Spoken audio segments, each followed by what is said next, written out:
সম্মানিত মৎস্যচাষী ও মৎস্য উদ্যোক্তা ভাই বন্ধুরা, আসসালামু আলাইকুম। আল্লাহর অশেষ রহমত, আশা করি সকলেই ভালো আছেন। মাছ চাষী ভাই বন্ধুরা, আজকে আপনাদের সামনে নিয়ে হাজির হলাম অরিজিনাল মনোসেক্স তেলাপিয়া মাছের পোনা নিয়ে। মাছ চাষী ভাইরা, আপনারা যারা চাষের জন্য এক গ্রেডের ভালো মানের অরিজিনাল মনোসেক্স তেলাপিয়া মাছের পোনা খুঁজছেন, তাদের জন্য আজকের ভিডিও। তেলাপিয়া মাছ দ্রুত বর্ধনশীল প্রজাতির একটি মাছ। অল্প সময়ে এই মাছ বাজারজাত করার কারণে মাছ চাষী ভাইয়েরা এই মাছ চাষ করতে বেশি আগ্রহ দেখায়। ভালো মানের মনোসেক্স তেলাপিয়া মাছের পোনা হলে একই বছরে একই পুকুরে 3 বার তেলাপিয়া মাছ চাষ করা যায়। আর এই ক্ষেত্রে অবশ্যই আপনাকে ভালো মানের খাবার দিয়ে তেলাপিয়া মাছ চাষ করতে হবে।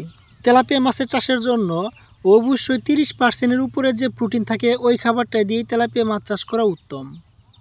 খাবারের মধ্যে যদি প্রোটিনের মাত্রা কম থাকে, তাহলে আপনি যত ভালো মানের মাছের পোনাটাই চাষ করেন না কেন, সঠিক সময় সঠিক গ্রোথ পাবেন না। তেলাপিয়া মাছ চাষে ঘনত্বের বিষয়ে খেয়াল রাখতে হবে, কারণ অতি ঘনত্বের কারণে মাছের সঠিক গ্রোথ হবে না। আর এই জন্য একক পদ্ধতিতে চাষ করলে প্রতি শতাংশে 300 থেকে 400 পিস চাষে দেওয়াই উত্তম। অতি ঘনত্বে তেলাপিয়া মাছ পুকুরে মজুত করলে অক্সিজেন স্বল্পতা দেখা দিতে পারে, যার কারণে মাছ মারা যাওয়ার একটা সম্ভাবনা থাকবে। আর যদি তেলাপিয়া মাছের পোনা মিশ্র পদ্ধতিতে চাষ করা হয়, তাহলে অন্যান্য মাছের সাথে সঠিক ঘনত্ব বজায় রেখে মজুত করতে হবে। তো মাছ চাষী ভাই বন্ধুরা, আপনাদের যদি মনোসেক্স তেলাপিয়া মাছের পোনার প্রয়োজন হয়, তাহলে আমাদের সাথে যোগাযোগ করতে পারেন আমাদের দেওয়া স্ক্রিনে নাম্বারে।